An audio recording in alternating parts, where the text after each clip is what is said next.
आज के इस क्लास में हम लोग पढ़ने वाले हैं मेटल्स और नॉन मेटल्स के बारे में। तो आइए हम लोग क्लास को शुरू करते हैं। दोस्तों, सबसे पहले यहाँ पे हम लोग समझेंगे कि आखिर मेटल्स और नॉन मेटल्स को पढ़ने से पहले इसमें कुछ ऐसा कंसेप्ट होता है जो कि पहले हम लोग को समझना ज़रूरी है। यदि अगर हम लोग डायरेक्ट मेटल्स और नॉन मेटल्स को पढ़ना शुरू कर दें तो हम लोग को समझने में कई सारी परेशानियों को सामना करना पड़ता है। तो आइए हम लोग शुरू करते हैं क्लास को। देखिए, सबसे पहला मेटल्स को शुरू करने से पहले हम लोग समझेंगे कि आखिर हम लोग एटम किसको कहते हैं। एटम, दोस्तों देखिए, एटम का डिफिनेशन होता है atom is the smallest particle of any substances is called atom. हम लोग एटम किसे कहते हैं? किसी भी सब्सटेंस, सपोज करिए कि यह एक मार्कर है, जो इसका सबसे छोटा पार्टिकल्स है, जो सबसे छोटा कण है इसका, उसी को हम लोग क्या बोलते हैं? एटम। मतलब सपोज करिए या ये बोर्ड बना हुआ है, ये जो बोर्ड का सबसे छोटा कण है उसी को हम लोग क्या बोलते हैं? एटम। और बताते हैं आप लोग को एग्जांपल से। सपोज करिए यह मेटल है या एक सब्सटेंस है, इसका जो सबसे छोटा पार्टिकल्स है, जो सबसे छोटा कण है जिससे यह बना है, उसको हम लोग क्या बोलते हैं? एटम। एटम कहने का अर्थ यह होता है कि किसी भी सब्सटेंस का जो सबसे छोटा कण होता है उसको हम लोग क्या बोलते हैं? एटम। किसी भी सब्सटेंस का सबसे छोटा पार्टिकल्स, कण, जिसे हम लोग क्या कहते हैं? एटम। अब देखिए, एटम को आखिर कौन खोजा था, सर्च किया था? तो एटम को कौन खोजे थे? डाल्टन साहब खोजे थे। ठीक है। एटम क्या है? इंडिविजुअल होता है। दोस्तों, इंडिविजुअल कहने का अर्थ यह होता है कि जो एटम होता है वह किसी भी सब्सटेंस का सबसे छोटा पार्टिकल्स होता है। मतलब सबसे छोटा है, उससे हम लोग और किसी भाग में नहीं तोड़ सकते हैं। सबसे छोटा मतलब इंडिविजुअल। अब हम लोग उसे तोड़ नहीं सकते हैं। एटम इज इंडिविजुअल कहने का अर्थ यह होता है कि जो एटम का जो पार्टिकल्स होता है, जो एटम है, वह उसे हम लोग उससे छोटा रूप में और उसे नहीं तोड़ सकते हैं, उससे और छोटा रूप में नहीं तोड़ा जा सकता है। ठीक है। अब देखिए, in atom number of electron is equal to number of proton. दोस्तों, यह रहा हम लोग का डिफिनेशन, जिससे हम लोग समझे कि आखिर हम लोग एटम क्या किसे कहते हैं। और एक और सिंपल सा है एग्जांपल से हम लोग समझते हैं कि आखिर हम लोग एटम कहते हैं किसे।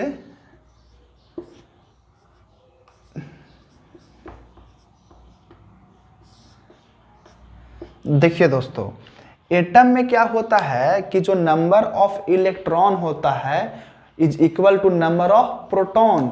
सपोज करिए कि सोडियम एक एटम है, एलिमेंट है, सोडियम लिखा हुआ है जिसका सिंबल Na होता है, जिसमें नंबर ऑफ इलेक्ट्रॉन कितना होता है? 11, और नंबर ऑफ प्रोटॉन कितना होता है? 11 होता है। अब देखिए, इससे हम लोग यह समझ रहे हैं कि in atom number of electron is equal to number of proton. मतलब कि किसी भी एटम का जो होता है जिसमें नंबर ऑफ इलेक्ट्रॉन और नंबर ऑफ प्रोटॉन आपस में इक्वल होता है, यह भी एक डिफिनेशन है एटम का। एटम का यह तो एक डिफिनेशन है ही कि वह किसी भी सब्सटेंस का सबसे छोटा पार्टिकल होता है। और एक और डिफिनेशन से हम लोग समझ सकते हैं कि आखिर हम लोग एटम किसे कहेंगे, तो जिसमें number of electron is equal to number of proton रहेगा। मतलब उसमें इलेक्ट्रॉन और प्रोटॉन की संख्या आपस में बराबर रहेगा, तब उसे क्या कहेंगे हम लोग? कि वह एटम है। अब देखिए दोस्तों, यह है न्यूक्लियस, जिसमें प्रोटॉन और न्यूट्रॉन होता है, और बगल में क्या होता है? ऑर्बिट, जिसमें इलेक्ट्रॉन होता है। यह एक एटम है जिसके द्वारा हम लोग समझ रहे हैं कि न्यूक्लियस में क्या होता है? जो बीच का सर्किल है जिसे हम लोग कहते हैं न्यूक्लियस, और उसमें क्या क्या होता है मौजूद? तो प्रोटॉन और न्यूट्रॉन मौजूद होता है। उसके बाद का जो सर्कल होता है जिसे हम लोग ऑर्बिट कहते हैं, और उसमें क्या होता है? इलेक्ट्रॉन मौजूद होता है। अब देखिए दोस्तों, टोटल अब अभी तक लमसम 115 एलिमेंट्स खोजा जा चुका है, तो जिसमें से जो 94 एलिमेंट्स है जो कि बिल्कुल नेचर में पाया जाता है। ठीक है, अब देखिए एलिमेंट्स जो होता है वह 3 प्रकार का होता है। पहला है मेटल्स, सेकंड में है नॉन मेटल्स और थर्ड में है मेटेलॉइड्स। दोस्तों एलिमेंट है, हम लोग एलिमेंट का जो क्या उसका प्रॉपर्टीज है, हम लोग किसी भी एलिमेंट के उसका क्या क्या प्रॉपर्टीज है उसके बेस्ड पे ही हम लोग उसको 3 पार्ट में उसको हम लोग डिवाइड करते हैं, उसे 3 भाग में बांटते हैं। ध्यान में रखिएगा कि जो हम लोग एलिमेंट्स है, एलिमेंट्स के जो किस चीज़ से बना है उसका प्रॉपर्टीज के आधार पे हम लोग उसे 3 भागों में हम लोग बांटते हैं। तो जो सबसे पहला है जिसे हम लोग मेटल्स कहते हैं, और जो सेकंड है उसे हम लोग नॉन मेटल्स कहते हैं, और जो थर्ड है जिसे हम लोग मेटेलॉइड्स कहते हैं। तो देखिए जिसमें मेटल्स का एग्जांपल है एल्यूमिनियम। हम लोग एल्यूमिनियम देखते हैं, एल्यूमिनियम जिससे गेट वगैरह बना हुआ होता है, या तो जब हम लोग घर में जो डब्बू यूज करते हैं उस भी देखते हैं किसी का बना हुआ होता है, वह एल्यूमिनियम का बना हुआ होता है। और कॉपर देखिए, आयरन है, लोहा, ये सब क्या है, मेटल है। और नॉन मेटल्स देखिए ऑक्सीजन जो हम लोग लेते हैं, कार्बन, सल्फर, नाइट्रोजन, ये सब क्या है दोस्तों, तो नॉन मेटल्स का एग्जाम्पल है। और मेटेलॉइड्स सिलिकॉन, आर्सेनिक, बोरॉन, ये क्या है, मेटेलॉइड्स है। मतलब इसमें मेटल का भी प्रॉपर्टी है और नॉन मेटल का भी प्रॉपर्टी है। अब देखिए दोस्तों, अब हम लोग पढ़ते हैं, पहले हम लोग मेटल्स, नॉन मेटल्स और मेटेलॉइड्स को पढ़ने से पहले हम लोग यह समझेंगे कि आखिर जो मेटल्स है उसे हम लोग निकालते हैं कैसे, अर्थ क्रस्ट से बाहर उसको कैसे करते हैं। तो वह कई सारा प्रक्रिया के बाद हम लोग मेटल्स को अलग अलग कर पाते हैं। मेटल्स को, नॉन मेटल्स को, मेटेलॉइड्स को बाय प्रोसेस हम लोग उसे अलग अलग करते हैं। तो हम लोग जिस प्रोसेस से मेटल्स को ऑब्टेन करते हैं, प्राप्त करते हैं, जिसे हम लोग क्या कहते हैं, मेटलर्जी। अब देखिए मेटलर्जी के बारे में हम लोग समझें कि आखिर metallurgification of metals from the ores is known as metallurgy. मतलब है क्या कि हम लोग सबसे पहले हम लोग क्या करते हैं कि अर्थ क्रस्ट से हम लोग ओर को निकालते हैं। ठीक है, सबसे पहले हम लोग ओर को निकाले, उसके बाद उसे प्यूरिफाई करते हैं, उससे बाद फिर हम लोग उससे मेटल्स को अलग करते हैं। तो इसी प्रोसेस को क्या बोला जाता है, मेटलर्जी। मेटलर्जी कहने का अर्थ यह है कि हम लोग सबसे पहले अर्थ क्रस्ट से क्या करते हैं, ओर को निकालते हैं।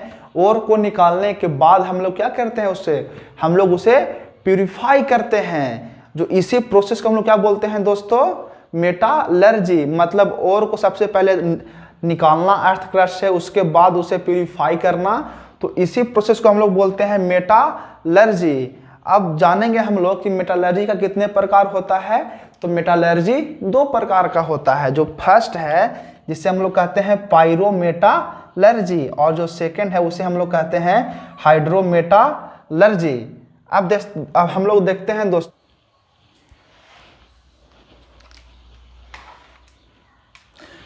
फर्स्ट है पायरोमेटलर्जी। अब देखिए दोस्तों, हम लोग पायरोमेटलर्जी किसे कहते हैं, तो हम लोग पहले पढ़े कि मेटलर्जी हम लोग किसे कहते हैं। सबसे पहले हम लोग जब ओर को निकालते हैं अर्थ क्रस्ट से, उसके बाद उसे प्यूरिफाई करते हैं, फिर उसके बाद अलग करते हैं, इसी प्रोसेस को क्या हम लोग बोलते हैं, मेटलर्जी। जिसमें फर्स्ट है पायरोमेटलर्जी। तो इसमें क्या करते हैं हम लोग, ओर से मेटल्स को अलग करने के लिए इसमें हम लोग हाई टेम्परेचर का यूज करते हैं। समझिए कि पायरोमेटलर्जी किसे कहते हैं दोस्तों, तो हम लोग ओर से मेटल्स को अलग करने के लिए क्या करते हैं, हाई टेम्परेचर का यूज करते हैं, और उसे प्यूरिफाई करने के लिए इस प्रोसेस को हम लोग क्या बोलते हैं, पायरोमेटलर्जी। जैसे हम लोग आयरन को प्राप्त करते हैं तो किस प्रोसेस के द्वारा, पायरोमेटलर्जी के द्वारा। उसी प्रकार से कॉपर हो गया, तो हम लोग कॉपर को कैसे प्राप्त करते हैं, पायरोमेटलर्जी के द्वारा। उसी प्रकार से जिंक है, तो जिंक हम लोग कैसे प्राप्त करते हैं, पायरोमेटलर्जी के द्वारा। देखिए एकदम बिल्कुल सिंपल है पायरोमेटलर्जी, ध्यान में रखना। हम लोग ओर से मेटल्स को अलग करते हैं कैसे, हाई टेम्परेचर का यूज करके। अब देखिए सेकंड है हाइड्रोमेटलर्जी। इसमें क्या है कि हम लोग मेटल्स को अलग करते हैं और से एक्वस सॉल्यूशन को, मतलब हम लोग सॉल्यूशन से इसको हम लोग अलग करते हैं मेटल्स को और से। इसी प्रोसेस को हम लोग क्या बोलते हैं? हाइड्रोमेटलर्जी। हाइड्रोमेटलर्जी, हाइड्रो मतलब वाटर। अब देखिए हाइड्रोमेटलर्जी हम लोग किसे कहते हैं? तो हम लोग और से मेटल्स को अलग करते हैं। कैसे? तो हम लोग एक्वस सॉल्यूशन का यूज करके। अब देखिए दोस्तों, इसमें हम लोग पढ़ना है, जो हम लोग पढ़ रहे हैं चैप्टर को, इसमें पहले हम लोग बेसिक चीज देख रहे हैं। जैसे एलॉय किसे हम लोग कहते हैं? The metals are combined with other elements for making them stronger and harder and resistance. अब देखिए एलॉय किसे कहते हैं? हम लोग एक मेटल को दूसरे मेटल से कंबाइन करते हैं, उसे मिलाते हैं, ठीक है ना? क्यों? उसे मजबूत बनाने के लिए, उसे कड़ा बनाने के लिए, उसे रेसिस्टेंस बनाने के लिए। अब देखिए जैसे एक एलॉय है स्टील, तो स्टील किस किस एलिमेंट से बना हुआ है? तो आयरन से बना हुआ है और कार्बन से बना हुआ है। हम लोग एलॉय किसे कहते हैं? फिर से समझिए एक बार। एलॉय मतलब होता है जिसमें दो एलिमेंट को आपस में जोड़ा जाता है, उसे मिलाया जाता है। क्यों? क्योंकि उसे मजबूत बनाने के लिए, उसे हार्डर, उसे कड़ा करने के लिए और उसे रेसिस्टेंट करने के लिए।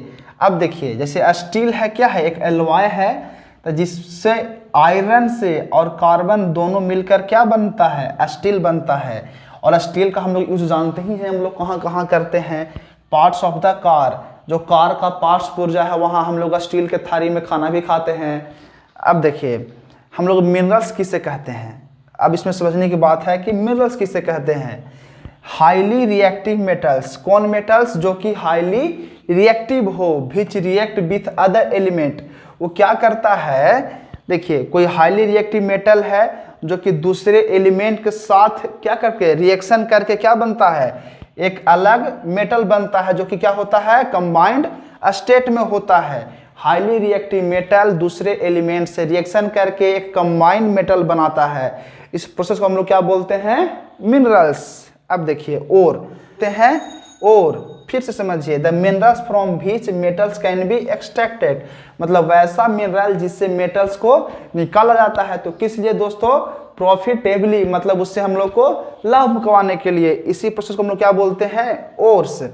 All ores are minerals. दोस्तों समझने की बात यहाँ पे यह है कि जो कि ऑल ओर्स आर मिनरल, मतलब जितना भी ओर होता है वह सब मिनरल होता है, लेकिन जो सब मिनरल होता है वह सब ओर नहीं होता है।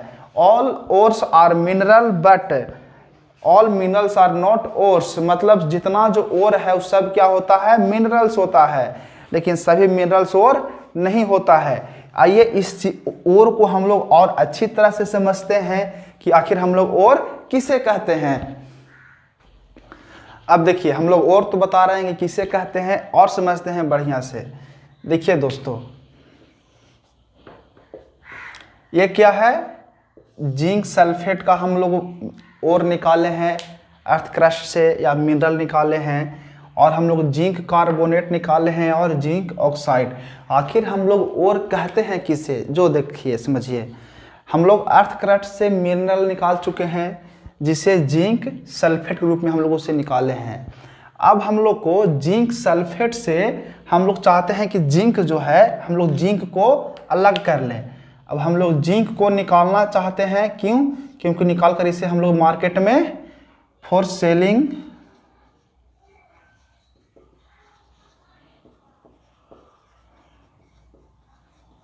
मार्केट।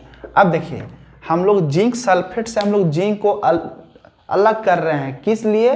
क्योंकि हम लोग चाहेंगे कि इसे जिंक को मार्केट में बेचें।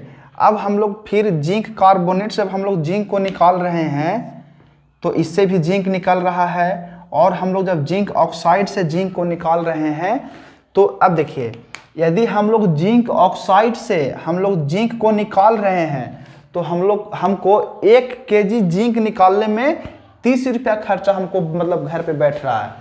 यदि हम चाह रहे हैं कि जिंक ऑक्साइड से जिंक को अलग कर दें, तो हमको 30 रुपया प्रति किलो खर्चा हो रहा है जिंक ऑक्साइड से अलग करने में। उसी प्रकार से जिंक कार्बोनेट से हमको जिंक को अलग करने में 22 रुपया प्रति किलो खर्चा पड़ रहा है। उसी प्रकार से जिंक सल्फेट से जिंक को अलग करने में 25 रुपया प्रति किलो खर्चा बैठ रहा है। अब देखिए, तब कोई भी आदमी चाहता है कि वह कम पूंजी लगाकर ज़्यादा लाभ कमाए, या एक ह्यूमन नेचर है, प्रत्येक व्यक्ति चाहता है, उसी प्रकार से हम भी चाह रहे हैं। तो समझिए इसको। तो यहाँ पे देख रहे हैं बीच में कि हम लोग जिंक कार्बोनेट से जब जिंक को अलग कर रहे हैं तो 22 रुपया पर केजी खर्च बैठ रहा है। तो इसमें हम लोग और कौन हो जाएगा, तो और हो जाएगा ये बीच वाला जिंक कार्बोनेट, क्या हो जाएगा, मिनरल और हो जाएगा, मिनरल और। यहाँ पे अब समझिए, यहाँ पे हम क्या लिखे हैं, ऑल ओर्स आर मिनरल्स। ये जितना जो ओर है इस सबको हम लोग क्या कहते हैं, मिनरल्स कहते हैं, ठीक है। But all minerals are not ore, लेकिन जितना जो मिनरल्स है वह सब ओर नहीं होता है। ओह, हम गलती बता दिए, नहीं सुधारेंगे। देखो यहाँ पे क्या लिखा हुआ है, ऑल ओर्स आर मिनरल्स, मतलब जितना जो ओर होता है वह क्या होता है, सब मिनरल्स होता है, लेकिन सब मिनरल्स ओर नहीं होता है। जैसे देखिए यहाँ पे जितना जो ओर लिखा हुआ है ये क्या है, सब को हम लोग मिनरल्स कहेंगे, लेकिन जो सभी मिनरल्स है वह ओर नहीं होता है।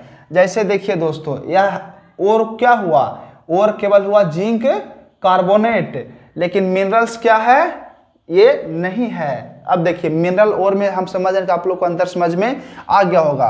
अब एक वर्ड है गैंग, आखिर हम लोग गैंग किसे कहते हैं, तो समझिए, मिनरल्स कंटेन इम्प्योरिटीज। जब मिनरल्स है, मिनरल में क्या होता है, अशुद्धियां पाया जाता है, जैसे फॉर्म ऑफ छोटा छोटा पत्थर कण के रूप में, फिर बालू के रूप में, जिसे हम लोग क्या कहते हैं, गैंग। गैंग मतलब होता है कि मिनरल में जो अशुद्धियां मौजूद होता है, जैसे छोटा छोटा पत्थर होता है, उसके बाद क्या होता है, बालू होता है, उसे हम लोग क्या कहते हैं, गैंग। मतलब कि मिनरल्स में जो अशुद्धियां पाया जाता है सैंड और रॉक्स के रूप में, जिसे हम लोग क्या कहते हैं, गैंग कहते हैं। दोस्तों यह था बेसिक लेक्चर, जो कि हम लोग मेटल्स नॉन मेटल्स को अच्छे से समझने के लिए पहले हम लोग को यह जानना जरूरी था। तो हम लोग नेक्स्ट वीडियो में जो जानेंगे मेटल्स नॉन मेटल्स और मेटलॉइड्स को हम लोग डीप में बहुत अच्छी तरह से समझेंगे। दोस्तों यदि आप लोग को यह वीडियो पसंद आ रहा होगा तो चैनल को जरूर सब्सक्राइब करिएगा। धन्यवाद।